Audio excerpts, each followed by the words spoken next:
Assalamualaikum warahmatullahi wabarakatuh. Waalaikumsalam warahmatullahi wabarakatuh. Bapak-bapak, ibu-ibu, saudara-saudara kaum muslimin rahimakumullah. Setiap orang menginginkan kebahagiaan dan tidak seorang pun menginginkan kesengsaraan dalam kehidupan ini. Namun nyatanya tidak setiap orang yang ingin bahagia mengetahui jalan yang harus ditempuhnya untuk sampai kepada kebahagiaan itu. Maka pada kesempatan pertemuan kali ini saya ingin menyampaikan sebuah hadis dari junjungan kita baginda Nabi besar Muhammad sallallahu alaihi wasallam yang termuat dalam kitab Mukhtarul Ahadits An-Nabawiyah, di mana beliau bersabda, Arba'un min sa'adatil mar'i. Ada 4 perkara yang merupakan tanda dari orang bahagia. Saya mau tanya, di antara saudara-saudara yang hadir di sini, apa ada yang kepengen jadi orang sengsara? Ya. Seluruhnya tentu ingin mendapatkan kebahagiaan. Maka menurut resep dari Nabi kita, tanda orang bahagia itu 4. Jadi kalau saudara ingin bahagia harus mempunyai 4 perkara ini. Yang pertama, orang bahagia itu kata Nabi, darun wasi'un. Punya rumah biar bagus asal gede. Enak ngaturnya. Daripada sudah punya rumah kecil, adanya di pinggir kali, gubuk, kalau hujan bocor, miring lagi, kiamat. Loh, kalau gitu Islam materialis dong. Hadis ini boleh diartikan dengan makna hakiki, arti yang sebenarnya. Boleh diartikan dengan makna majazi, arti kiasan. Kalau dia diartikan dengan arti kias, maka yang dimaksud darun wasi'un ay qalbun wasi'un. Rumah yang luas tidak lain daripada hati yang lapang. Karena di situ kunci kebahagiaan yang sebenarnya. Walaupun kita cuma tinggal di petak berukuran 2 kali 3 meter, kalau hati kita luas-luas rasanya rumah itu. Tapi biar rumah kita halamannya saja puluhan ribu hektar, ada kolam renangnya, kamar tidurnya tidak lagi terhitung.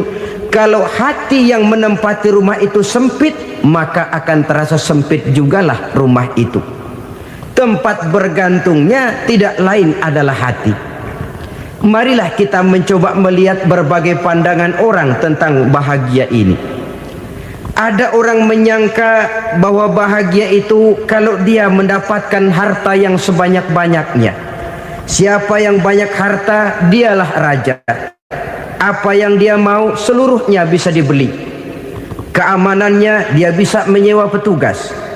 Seluruh fasilitas untuk menyenangkan kehidupannya bisa dibeli. Pendeknya, hartalah segala-galanya dalam kehidupan. Sampai ada pepatah mengatakan, innad darahima fil amakini kulliha taksur rijala mahabatan wa jalala.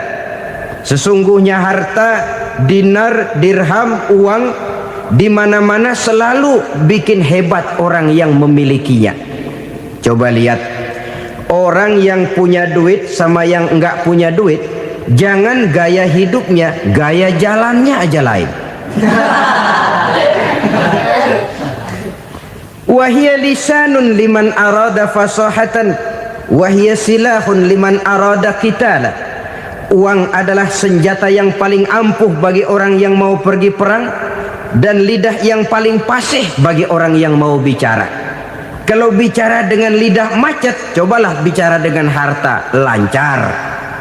Sampai ada pepatah demikian, segalanya bisa diatur dengan harta.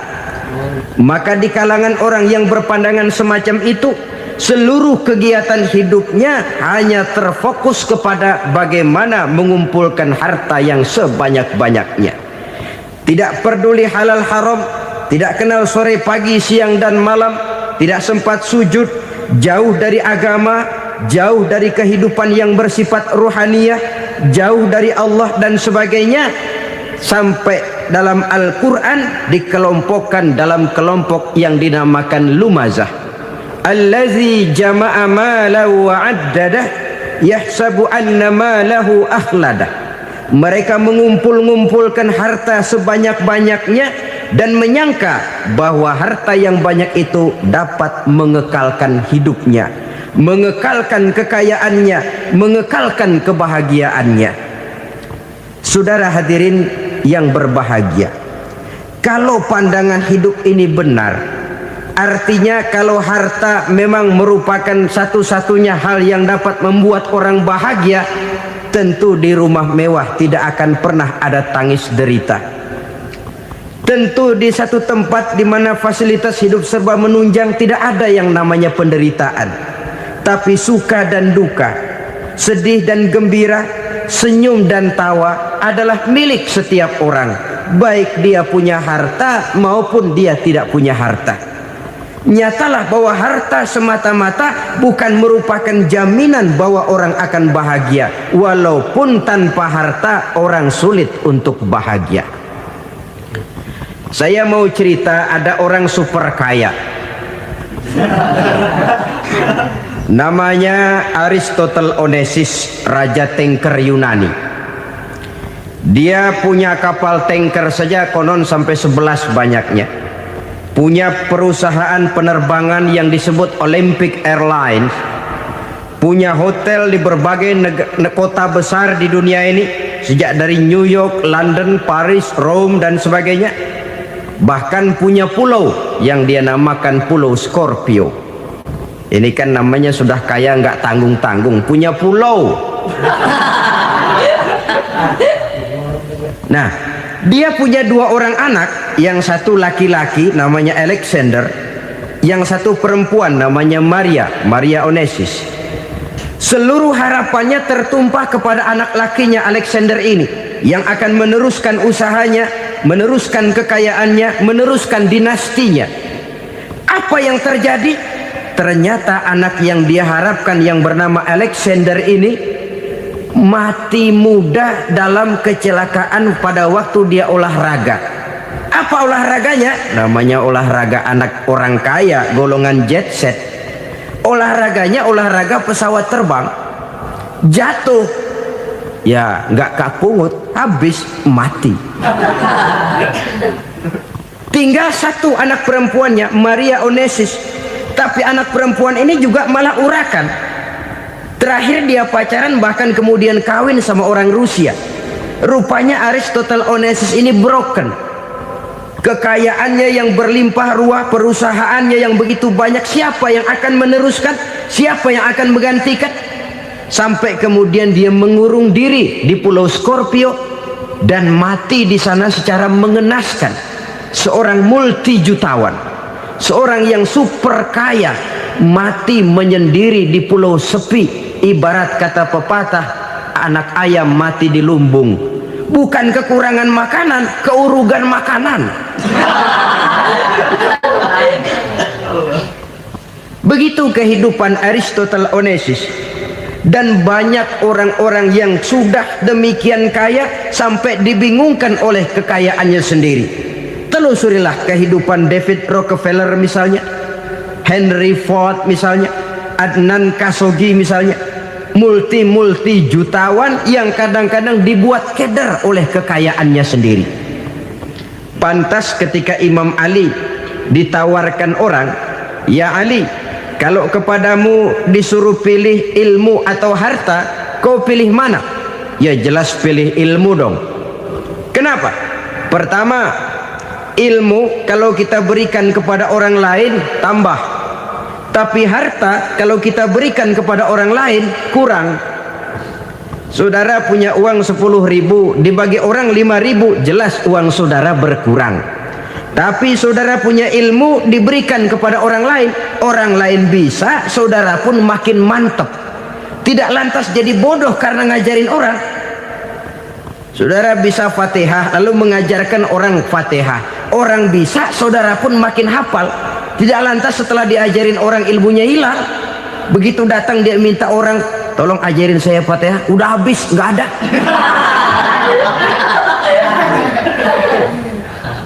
Yang kedua kata Imam Ali, ilmu menjaga kita. Kalau harta, kita yang harus jaga. Makin banyak ilmu, makin terpelihara diri seharusnya. Tetapi makin banyak harta, makin bingung kita jaganya. Sampai kadang-kadang kalau perlu seluruh keliling rumah dipasangi alarm. Belum cukup, disewakan anjing besar-besar, pasang di depan pintu, awas anjing galak. Masih belum cukup juga, cari centeng tukang-tukang kepruk jaga rumah. Masih terasa belum aman, padahal rumahnya dikelilingi tembok besar. Di balik tembok ada pintu-pintunya tebal. Di balik pintu itu terbuka masuk kamar, kamar pun ada pintunya, pintunya pun kuat. Masuk ke dalam kamar ada lemari, lemarinya pun pintunya kuat, dikunci, kuncinya pun kuat. Tapi terhadap seluruhnya yang timbul cuma sekedar was-was saja. Kesimpulannya sekali lagi, tanpa harta orang memang sulit untuk bahagia. Tapi harta semata-mata tidak merupakan jaminan orang akan bahagia.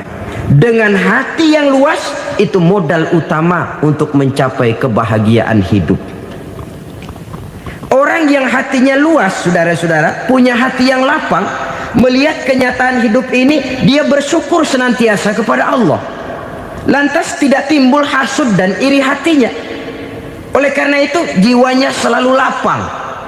Kalau tidak, cupik hati namanya, dangkal pandangan, tidak senang melihat orang lain dapat nikmat, dan itu sering dijadikan contoh.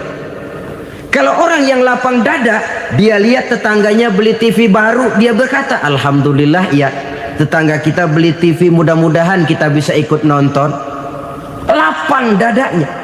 Tapi orang yang sempit hati, lihat tetangga beli televisi, meriang. Enggak diapa-apain, meriang. Besoknya dengar tetangga beli motor, makin sakit, ke rumah sakit. Lalu di rumah sakit dengar tetangganya beli mobil, mati. Disiksa oleh perasaannya sendiri. Orang kalau hati sudah sempit dalam hidup, kemanapun dia pergi, sempit rasanya medan kehidupannya. Kemudian kita melihat juga ada orang yang menilai bahwa bahagia itu katanya kalau punya kedudukan yang tinggi, pangkat yang agung, wibawa yang besar. Mungkin betul, tapi mungkin juga tidak. Bergantung kepada hati orang yang punya pangkat itu. Sama dengan harta tadi. Harta akan membawa bahagia kalau dia jatuh ke tangan orang yang berhati lapang. Tapi harta akan jadi bencana kalau jatuh ke tangan hati orang yang sempit. Pangkat akan membawa bahaya kalau jatuh di tangan hati orang yang sempit. Lebih dari itu, kenyataan mengajarkan kepada kita bahwa ternyata pangkat dan jabatan tidak selamanya memberikan kebahagiaan dalam kehidupan. Bahkan resikonya kelewat besar.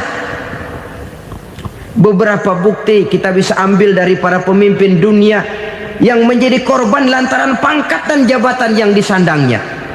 Saudara ingat Presiden Abraham Lincoln dan John Kennedy dari Amerika? Dibunuh orang.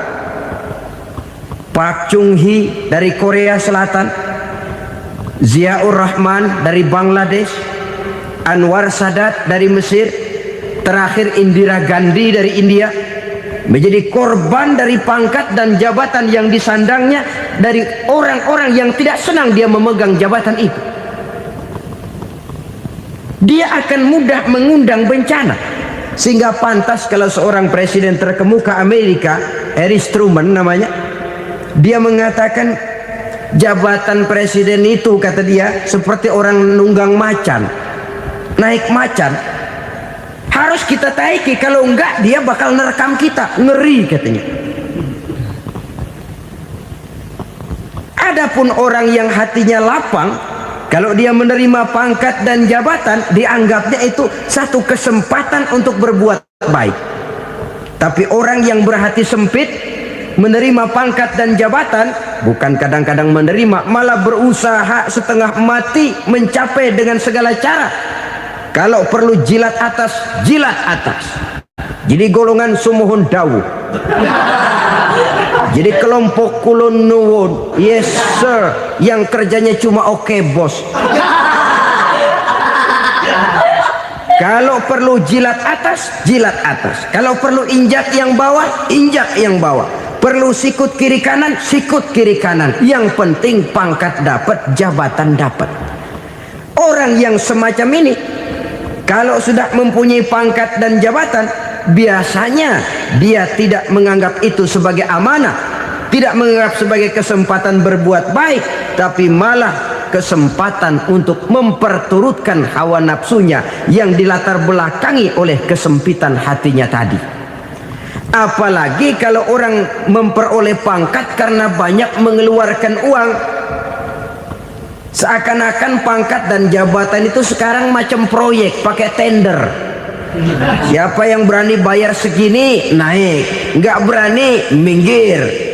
Padahal logikanya, kalau orang mencapai satu jabatan karena banyak mengeluarkan uang, hampir bisa dipastikan bahwa setelah jabatan itu dia pegang, langkah pertama yang akan dilakukannya ialah berusaha bagaimana uang yang dia keluarkan supaya kembali. Ya paling kurang pulang modal dulu dong. Soal mikirin rakyat soal nanti, tapi ini modal harus pulang. Itu celakanya kalau orang memperoleh pangkat dan jabatan cuma karena banyak mengeluarkan uang. Jarang orang yang mempunyai keyakinan dan pandangan bahwa pangkat dan jabatan merupakan amanah. Jadi sekali lagi, pangkat dan jabatan mungkin saja membawa kebahagiaan kalau jatuh ke tangan orang yang berhati lapang. Tapi bisa jadi bencana kalau dia jatuh ke tangan orang yang mempunyai hati yang sempit. Dan lagi-lagi stresnya hati yang lapang. Lalu sebagian orang, saudara, ada yang berpandangan katanya bahagia itu kalau jadi orang terkenal, mempunyai popularitas, menjadi idola di kalangan remaja, di kalangan orang tua, di segala lapisan masyarakat. Padahal makin populer orang makin terikat dia. Ya kalau macam kita ini kan nggak punya nama, nggak populer, tengah malam buta mau nongkrong di warung Tegal aman. Tapi pangkat, jabatan, kedudukan, popularitas menyebabkan kita diikat dengan berbagai macam peraturan. Cuma mandi sama ke WC saja yang nggak dikawal.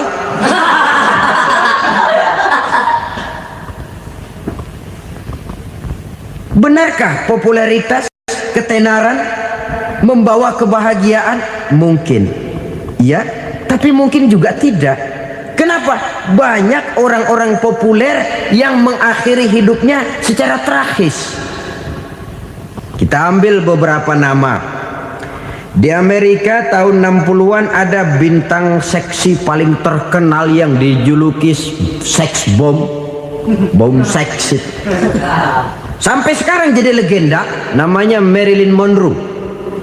Singkatan double-nya itu inisialnya MM, Marilyn Monroe. Terkenal, top, sampai dia mati tahun 62. Namanya sekarang masih saja dibicarakan orang. Kenapa dia bunuh diri? Tidak punya hartakah dia? Banyak. Kurang populerkah dia? Seluruh dunia mengenalnya. Sejak rakyat kecil sampai pejabat tinggi dia punya hubungan. Kenapa? Jenuh. Dia terlahir dalam keadaan yatim. Setelah itu tidak lama dia berangkat remaja, ibunya meninggal. Pindah dari wanita asuh ke wanita asuh sampai 12 orang ibu angkatnya. Dan kekecewaan yang paling parah, setiap laki-laki yang dekat dengannya hanya seperti kapal berlabuh. Datang dan pergi silih berganti, padahal dia merindukan seseorang yang bisa melindungi hidupnya. Dia rindukan itu dan dia tidak pernah menemukan. Itu yang akhirnya menyebabkan dia minum pil tidur kelewat dosis, minum obat tidur kebanyakan, ya tidur terus sampai sekarang.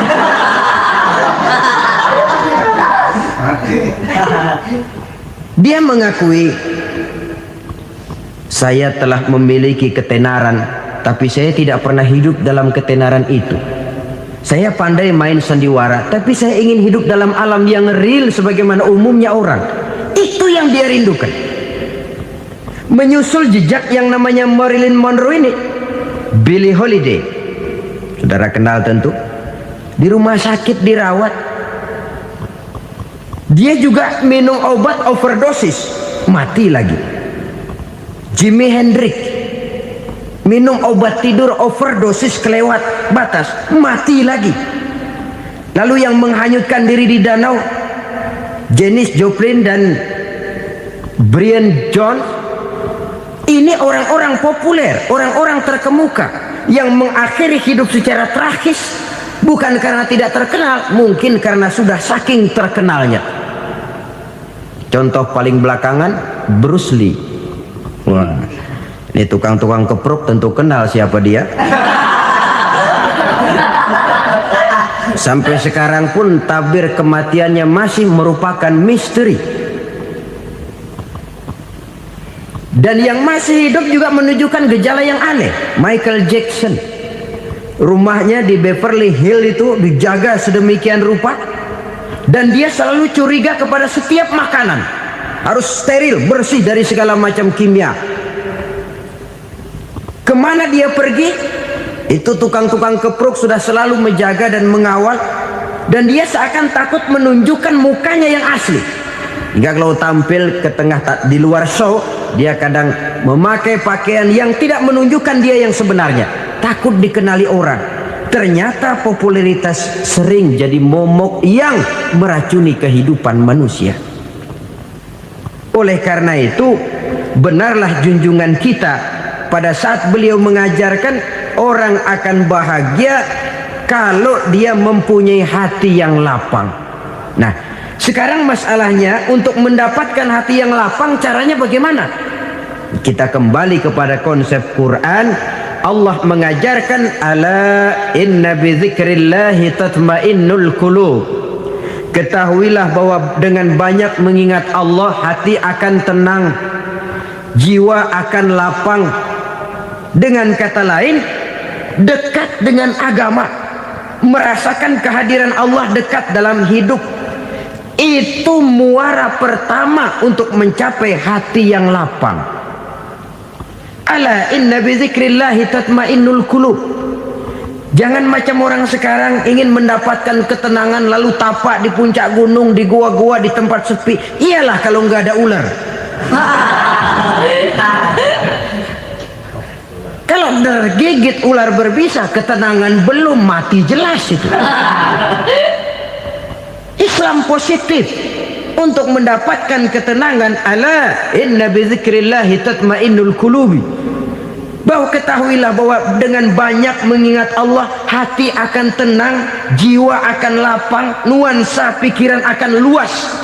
Karena yang namanya bahagia ada dimanapun manusia berada. Di kampung ada bahagia, di kota ada bahagia, di ngarai, di lembah, di gunung, di hutan, di lautan, di angkasa luar, dimanapun bahagia itu ada kalau kita bermodalkan hati yang lapang ini. Dan hati akan lapang kalau kita dekat dengan agama. Dekat dengan harta buat sementara hati mungkin tenang, tapi ketenangan yang relatif dan temporer. Apalagi orang tiap kali tambah harta, tiap kali tambah rencana, itu wajar. Mungkin sebelumnya saudara berpikir, kalau punya duit 5.000 enak nih. Begitu punya duit 5.000, aduh sayang kalau 10.000 aja. Tiap kali tambah harta, tiap kali lain rencana. Makin banyak rencana, makin menjauhkan kita dari yang namanya ketenangan. Padahal ketenangan merupakan unsur utama untuk mencapai bahagia. Dan ketenangan itu bermuara dalam hati manusia. Tengoklah kehidupan ini. Orang yang banyak harta dengan orang miskin, Berbedakah rasa sakit yang mereka tanggungkan? Rasanya tidak. Walaupun si kaya tidur di kasur empuk berselimutkan sutra mahal, sementara si miskin meringkuk di balai bambu yang keras dan kasar. Apabila maut datang, dia juga tidak pernah pilih bulu. Maut datang menjemput si kaya di singgasana keemasannya, dikelilingi oleh para pengasuh, dayang dan idang serta para pengawal. Dan maut pun datang menjemput si miskin papa sehingga ia tergelepar di tepian jalan. Kedua-duanya bernama mati. Kalau nyata bahwa sakit yang ditanggung si kaya tidak beda dengan sakit yang ditanggung si miskin, bukan harta semata yang membuat orang bahagia. Hati yang tenang, jiwa yang lapang penuh kedamaian karena banyak berzikir dan mengingat Allah, itu merupakan modal utama untuk mencapai sesuatu yang bernama bahagia.